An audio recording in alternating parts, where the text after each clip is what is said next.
buongiorno i titoli.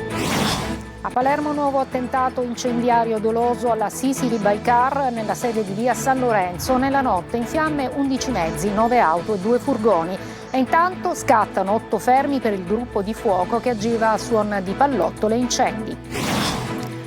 Va a scuola col coltello a Mascalucia nel Catanese, un alunno di una scuola superiore denunciato per porto d'arma da taglio.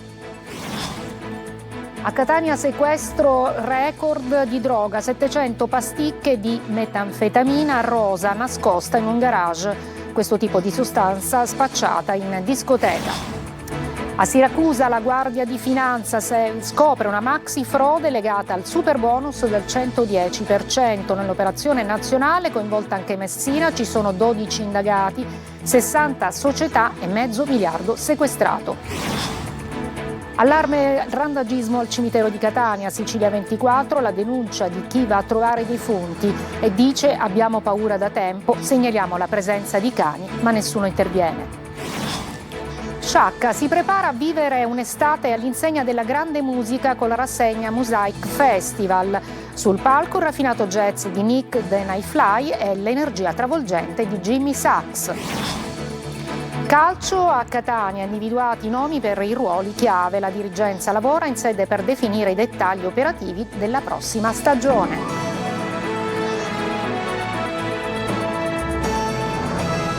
Eccoci, benvenute e benvenuti. E dunque a Palermo, Sicily by Car ancora nel mirino del racket. Attentato la scorsa notte in via San Lorenzo, incendiate 9 auto, 2 furgoni, terzo atto intimidatorio contro l'azienda di autonoleggio. Il titolare Dragotto dice sono dei delinquenti. Sentiamo Marco Bullà.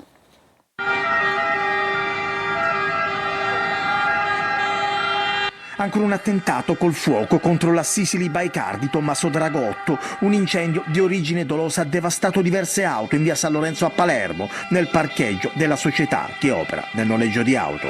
Il rogo è divampato dopo le 2 di notte. Le vetture danneggiate sono state 11, 9 auto e 2 furgoni. Sul posto sono intervenuti i vigili del fuoco. Questa mattina il deposito si presenta così, un cimitero di auto. Tommaso Dragotto ha già detto che non si piegherà mai al racket e lo ha ribadito. Non ho nulla da dire, se non che sono dei delinquenti. Non sappiamo cosa vogliono. Se lo sapessi, l'avrei detto le volte scorse. Il 21 marzo erano stati esplosi diversi colpi di Kalashnikov all'interno dello stesso deposito. Il 27 maggio era stato preso di mira lo spazio espositivo di Villa Grazia di Carini, che era stato inaugurato il 7 maggio scorso. Circa 20 auto parcheggiate all'interno erano state distrutte o danneggiate prima che l'incendio venisse messo sotto controllo. Il fatto di una così ripetuta presa di mira di un singolo importante operatore della città genera sospetti aggiuntivi. 2 giorni fa invece le intimidazioni contro un ristorante di Tommaso Natale e poi il principio di incendio su un chiosco a Vergine Maria. E sempre a Palermo arriva la prima risposta delle istituzioni a questa escalation di violenza e intimidazioni. 8 le persone fermate nella notte per tentato omicidio, intimidazione, danneggiamento e estorsione. Sentiamo Mario Viola. Mentre andava a fuoco il deposito della Sicily by Car a San Lorenzo, polizia e carabinieri facevano scattare i primi 8 fermi per altrettanti indiziati di delitto. È una prima risposta proprio all'escalation di violenza e di intimidazioni nella zona nord di Palermo, dove si trovano anche i depositi di Dragotto. Sono 3 le vicende ricostruite da polizia e carabinieri, innanzitutto la sparatoria di via Don Minzoni e del mercato di via Montalto. 2 sono i fermati per i colpi di Kalashnikov contro l'abitazione di via Don Minzoni. Da quella intimidazione nella notte fra il 29 e il 30 aprile sarebbe scaturito il tentato omicidio del pomeriggio successivo del 30 aprile nei pressi della macelleria del mercato di via Montalto, una spedizione punitiva a tutti gli effetti. Gli altri 2 fermati sono gli autisti dei ciclomotori usati per la sparatoria, per tutti sono scattate anche le aggravanti di mafia. Altri 2 giovani sono accusati del furto di un'autovettura dalla polizia di San Lorenzo, avrebbero rubato l'auto usata per l'attentato incendiario ad una stazione di servizio con autolavaggio di via Lanza di Scalea. Infine i carabinieri hanno fermato i 2 giovani che avrebbero lasciato le bottiglie di benzina con le richieste di 5.000 euro in 8 esercizi commerciali fra Sferracavallo e Isola delle Femmine. Le indagini continuano per identificare numerosi altri responsabili di agguati e attentati. Per queste vicende a Palermo è attesa la visita del ministro Piantedosi, al quale questa mattina ha telefonato il presidente della regione Renato Schifani, complimentandosi per questa prima brillante risposta. A scuola con un coltello nello zaino, un 17enne originario di Pedara, denunciato dai carabinieri di Mascalucia, siamo sempre in provincia di Catania, dopo la segnalazione dei compagni e della dirigente scolastica. Tonino De Mana. Ormai sembra essere una moda, ma dopo l'aggressione al professore a San Vito Lo Capo ferito con un fendente da un alunno, ogni situazione genera paura e perché no allarme. L'ultimo episodio è stato segnalato dai carabinieri a Mascalucia nel Catanese, dove un 17enne originario di Pedara è stato sorpreso con un coltello di 19 cm nello zaino. I carabinieri della tenenza di Mascalucia, intervenuti dopo la segnalazione arrivata in istituto, hanno denunciato lo studente per porto ingiustificato d'arma da taglio. A fare scattare l'allarme erano stati alcuni compagni e i vertici della scuola che lo hanno convocato negli uffici della vicepresidenza alla presenza dei genitori e dei docenti. Il coltello, ritrovato nello zaino, è stato sequestrato. C'è stato un altro sequestro, questa volta record di droga sempre a Catania, oltre 700 pasticche di metanfetamina rosa sono state trovate in un garage. Erano già suddivise in dosi pronte per essere spacciate probabilmente ai più giovani e questo tipo di sostanze sono spesso usate in discoteca. Eva Spampinato. Un errore fatale lasciare i propri documenti accanto alla droga. È così che la polizia di Catania è risalita a un uomo di 58 anni arrestato dopo un maxi sequestro di sostanze stupefacenti. L'operazione è scattata in via 31 maggio dove il cane antidroga Brisca ha segnalato la presenza di droga all'interno di un garage occupato abusivamente. Una volta aperta la saracinesca con l'aiuto dei vigili del fuoco, lo vedete, gli agenti hanno trovato mezzo chilo di marijuana, mezzo chilo di hashish già suddivisi per lo spaccio. Ma le sorprese non erano finite. In un barattolo per integratori, Brisca ha fiutato altre 716 pasticche di metanfetamina rosa, una droga sintetica particolarmente pericolosa. La successiva perquisizione nell'abitazione dell'uomo ha portato poi al ritrovamento di altra droga. Per Catania si tratta di un sequestro record di metanfetamine. Il 58enne è stato arrestato, lui stesso ha ammesso le proprie responsabilità. La Guardia di Finanza di Siracusa scopre una maxi frode legata al super bonus del 110%, sequestrati crediti fiscali per oltre 500 milioni di euro. L'operazione in 13 città italiane, tra queste c'è anche Messina. Francesco Aloi.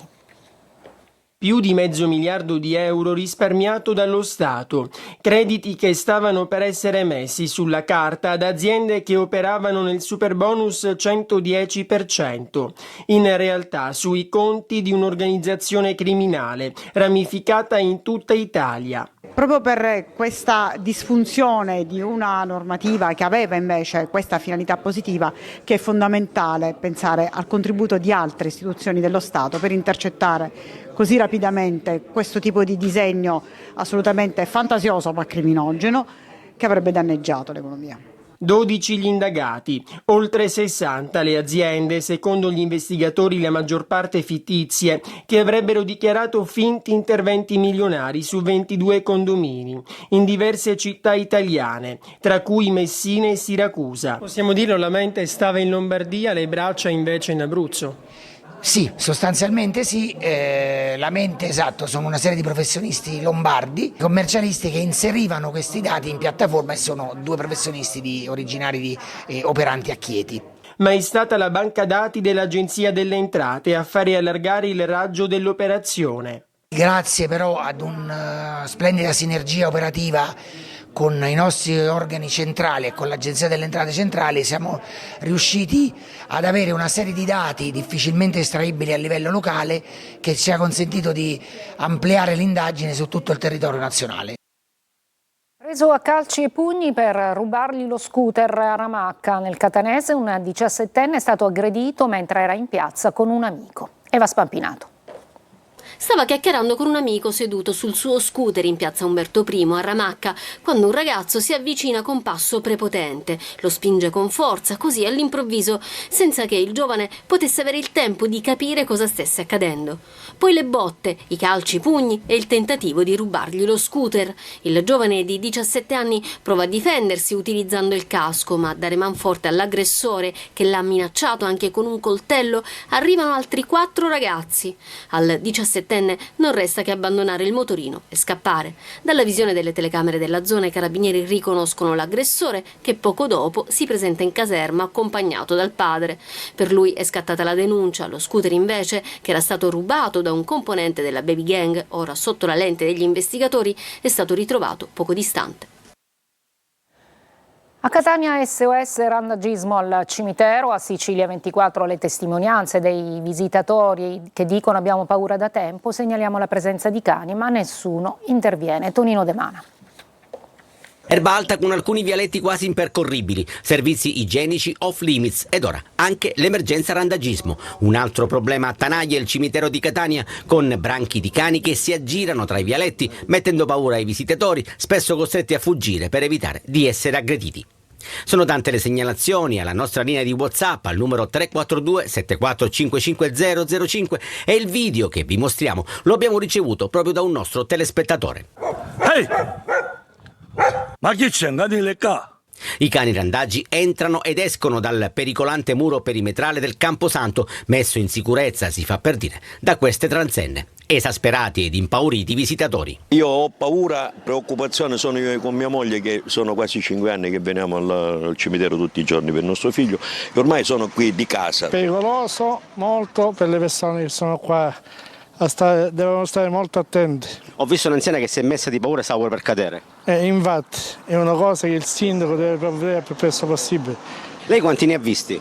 Io 3 poco fa. No, dovrebbe intervenire naturalmente il comune, che i responsabili che ci sono all'ingresso, che non lo sanno, le lamentele praticamente glielo diciamo sempre. Da tempo si chiedono interventi per risolvere il problema del randagismo, intanto il decoro lascia sempre a desiderare, con un senso di abbandono che si può riscontrare in queste due immagini simbolo, la ruota appoggiata alla fermata dell'autobus e le guaine lasciate da mesi in prossimità di questo deposito di multiservizi. Ad Agrigento nuova aggressione al pronto soccorso dell'ospedale San Giovanni di Dio. Un'infermiera è stata insultata e minacciata da 2 donne, familiari di un paziente, esasperate per i tempi d'attesa. Andiamo a Niscemi, a 6 mesi dalla frana arrivano i risultati del nuovo monitoraggio della Protezione Civile. 5 isolati del quartiere Sante Croci tornano fuori dalla zona rossa. Gerri Italia. 6 mesi dopo l'evento franoso che ha colpito Niscemi, il nuovo report tecnico della Protezione Civile apre uno spiraglio per il graduale ritorno alla normalità e ridisegna i confini della zona rossa. Dall'incontro tra il capo della Protezione Civile, Fabio Siciliano, e l'amministrazione comunale emerge una rimodulazione della fascia di interdizione che, pur mantenendo il limite già passato da 150 a 100 metri dal ciglio della frana, libera nel quartiere Sante Croci 5 isolati che vengono esclusi dalla zona rossa grazie ai dati che ne attestano la stabilità. Non è più una questione di metri, ma è una questione di immobili che vengono puntualmente verificati e monitorati per la stabilità e la sicurezza, perché il tema chiaramente è quello di far rientrare le persone in assoluta sicurezza. Le analisi effettuate da Protezione Civile, Università di Firenze e CNR indicano una generale tendenza all'assestamento del fenomeno. Nel centro abitato i movimenti registrati sono limitati a pochi millimetri, mentre restano sotto osservazione le aree più vicine alla scarpata, in particolare nella zona Pirillo e nei pressi del plesso di San Giuseppe. Prima del rientro dei residenti sarà necessario comunque completare il ripristino dei servizi essenziali e gli interventi di messa in sicurezza. Stiamo parlando con le famiglie per poter consentire loro di rientrare, sistemare nuovamente le case che sono disabitate da mesi e quindi la prossima settimana emetterò la ordinanza e quindi il numero puntuale lo comunicheremo ufficialmente. Il monitoraggio continuerà nei prossimi mesi per verificare l'evoluzione della situazione e consentire eventuali ulteriori modifiche alle restrizioni. Veniamo all'inchiesta sul Ponte dello Stretto. Oggi le dimissioni dell'ex presidente aggiunto della Corte dei Conti, Tommaso Miele, uno dei 3 indagati. È il luogo dove dovrebbe sorgere il pilone del ponte è sempre più meta di turisti. Francesco Triolo. L'ex presidente aggiunto della Corte dei Conti, Tommaso Miele, indagato nell'ambito dell'inchiesta sul Ponte sullo Stretto, ha rassegnato le proprie dimissioni dall'incarico di presidente del Collegio dei Revisori dei Conti del CSM e il lancio dell'agenzia ANSA di questa mattina dopo aver appreso la notizia da fonti e lo stesso CSM. Miele, secondo quanto riportano Repubblica e Corriere della Sera, aveva assunto l'incarico per il quadriennio 2025-2028 a titolo gratuito. Da marzo del 2026 il plenum aveva invece deliberato un compenso lordo di 27.000 euro l'anno. è il primo effetto di un domino destinato a proseguire, quello dell'inchiesta della Procura di Roma che ieri ha evidenziato come i tentativi di corruzione fossero stati almeno altri 2 non andati a buon fine. Intanto la società Stretto di Messina ha voluto evidenziare come il consigliere d'amministrazione Giacomo Saccomanno non ha alcuna delega né poteri di rappresentanza della società. Peraltro, scrive l'amministratore delegato Pietro Ciucci, Saccomanno era membro designato dalla Regione Calabria e al rinnovo del CDA avvenuto lo scorso 29 aprile era stato sostituito. Insomma, il ponte sullo Stretto continua a tenere banco, tutto questo mentre sono sempre di più i turisti, in particolare i crocieristi che arrivano a Messina, che chiedono di andare a vedere da vicino lo Stretto e il luogo dove verrà realizzato il ponte. Questa mattina a Torrefaro, in meno di mezz'ora, almeno 5 pullman hanno scaricato oltre 200 crocieristi che tra un selfie e una fotoricordo hanno portato con sé la cartolina dello Stretto di Messina nel punto in cui la Sicilia è più vicina alla Calabria. Una breve pausa, poi andremo ad Agrigento, crisi idrica che pesa non soltanto per i residenti ma anche per tutte le attività produttive.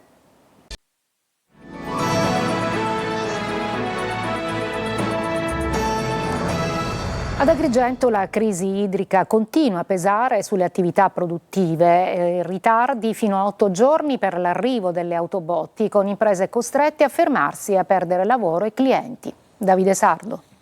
8 giorni per ricevere un'autobotte. Non è il racconto di un'emergenza in un territorio desertico, ma la realtà che stanno vivendo imprese e attività produttive ad Agrigento.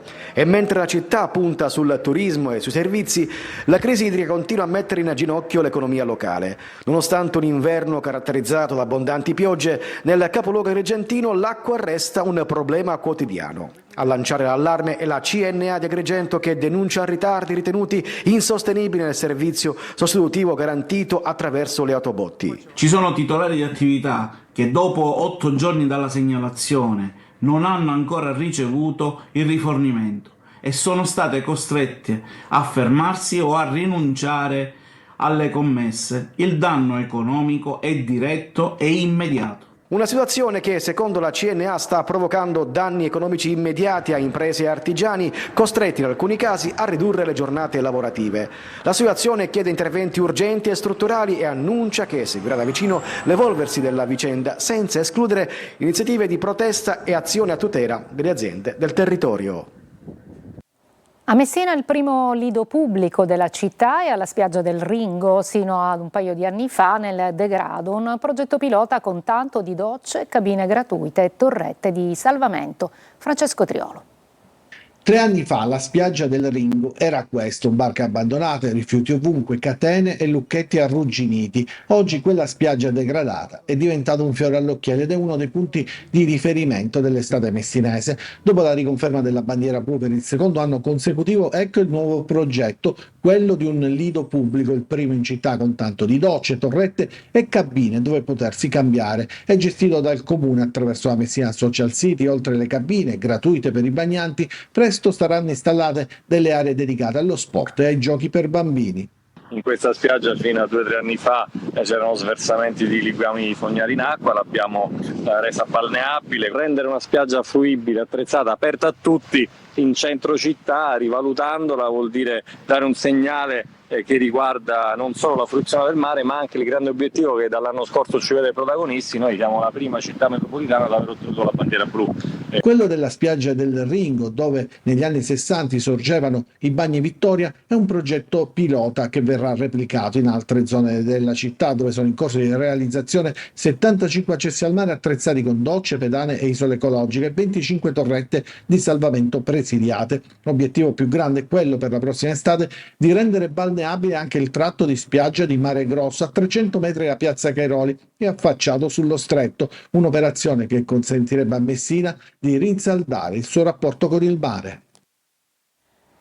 Gli spettacoli Sciacca si prepara a vivere un'estate di grande musica. Sul palco il raffinato jazz di Nick the Nightfly e l'energia travolgente di Jimmy Sachs. Sentiamo Desiree Ferlito. La grande musica internazionale approda a Sciacca. Il 17 luglio la perla della costa agrigentina ospiterà Nick the Nightfly, storica voce di Radio Monte Carlo e raffinato interprete del panorama jazz e soul.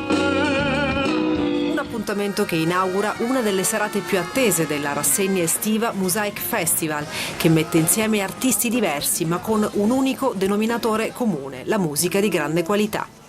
E chi meglio del diretto interessato può raccontare chi è davvero Nick the Nightfly. C'è un artista sicilo-scozzese, si chiama Nick the Nightfly, che porterà un suo progetto dedicato all'Italia, ai grandi artisti italiani che ha conosciuto nel suo programma radiofonico, con una band di musicisti professionisti siciliani. Artista amatissimo dal pubblico italiano, direttore artistico del Mosaic Festival, ha saputo costruire negli anni un ponte tra radio e musica dal vivo, diventando un punto di riferimento per gli appassionati di jazz, swing e soul. E dopo l'eleganza jazz di Nick the Night Flyer sarà la volta dell'energia travolgente di un artista acclamatissimo. Il fenomeno musicale di Jimmy Sykes. La rassegna ha l'ambizioso obiettivo di valorizzare la Sicilia come destinazione internazionale del turismo culturale e musicale.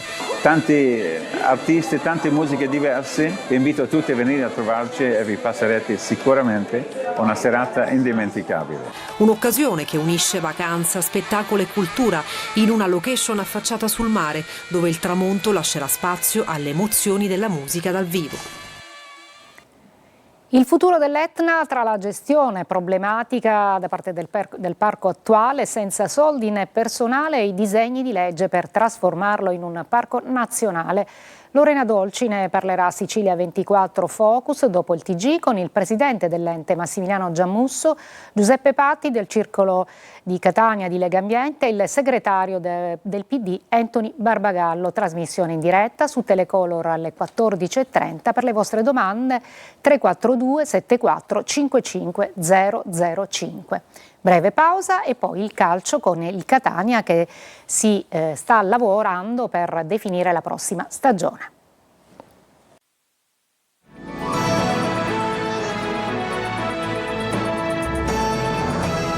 Eccoci al calcio, si lavora nella sede del Catania per dare il là definitivo alla prossima stagione, nomi già individuati per i ruoli chiave. Adesso serve entrare nella fase operativa. Marco Carli. Linea individuata, nomi pure. Ora serve l'operatività. In casa Catania si guarda essenzialmente a questo. Tradotto, le figure di Varrà e di Caserta sono le due centrali, con il primo che si è già palesato al Massimino in occasione della partita con l'Ascoli. Ma con una proprietà straniera, in una situazione di congiuntura internazionale delicata, bisogna mettere in atto gli adempimenti burocratici che servono a sbloccare le somme per dare seguito alle attività di questa importante fase della stagione, ufficializzazione del direttore sportivo, dell'allenatore e di conseguenza mercato. Non c'è stato, come avevamo anticipato già lunedì, un CDA nel senso ufficiale del termine, ma le call fra i protagonisti si sono susseguite in questi giorni, dunque non manca l'interlocuzione con Grella a Catania e Pelligra già in Australia. Ora è chiaro che diventano fondamentali i tempi per non cancellare le linee tracciate e gli accordi presi, ma i temi restano identici. Varrà come DS e Caserta in pole fra i tecnici. Torre del Grifo. Anche in questo caso si attendono segnali ufficiali per dare seguito alle parole di Pelligra di una settimana fa. Ipotesi possibile: primi giorni della nuova stagione a Catania per le visite, poi prima parte del ritiro fuori, a Norcia, e squadra in pianta stabile a Torre del Grifo dopo la partita in Coppa di Vicenza. Fra meno di un mese si comincia, serve operatività. È tutto per questa edizione, la prossima alle 19. Grazie per l'attenzione e buon pomeriggio.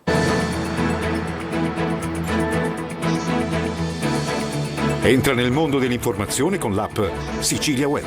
Resta sempre aggiornato con le news e le live in diretta.